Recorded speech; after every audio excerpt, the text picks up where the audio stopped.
on peut pas d'un côté utiliser un référentiel religieux quand ça nous arrange et hop, basculer sur un référentiel des lois de la République quand ça nous arrange. Moi, ça me dérange cette manière de voir les choses.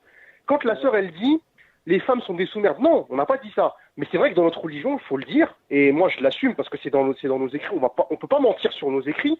Bah, la femme, l'homme a autorité sur elle, ça c'est un fait. Quand on parle d'émancipation, c'est aujourd'hui, et moi c'est quelque chose duquel je doute personnellement, mais et j'aimerais bien savoir l'avis des sœurs, est-ce qu'elles auront l'honnêteté de le reconnaître?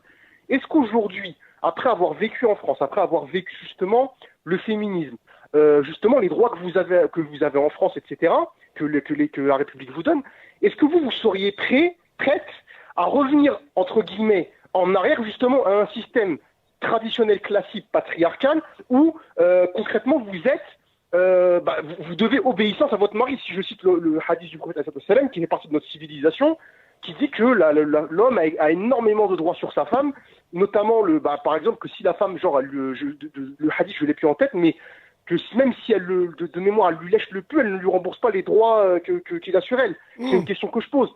Le frère posait la question tout à l'heure. Alors moi, je vais te répondre à ta question. Moi, mes parents m'ont toujours appris, une fille, c'est sous l'éducation et l'autorité de ses parents, et après, c'est le mari qui prend le relais.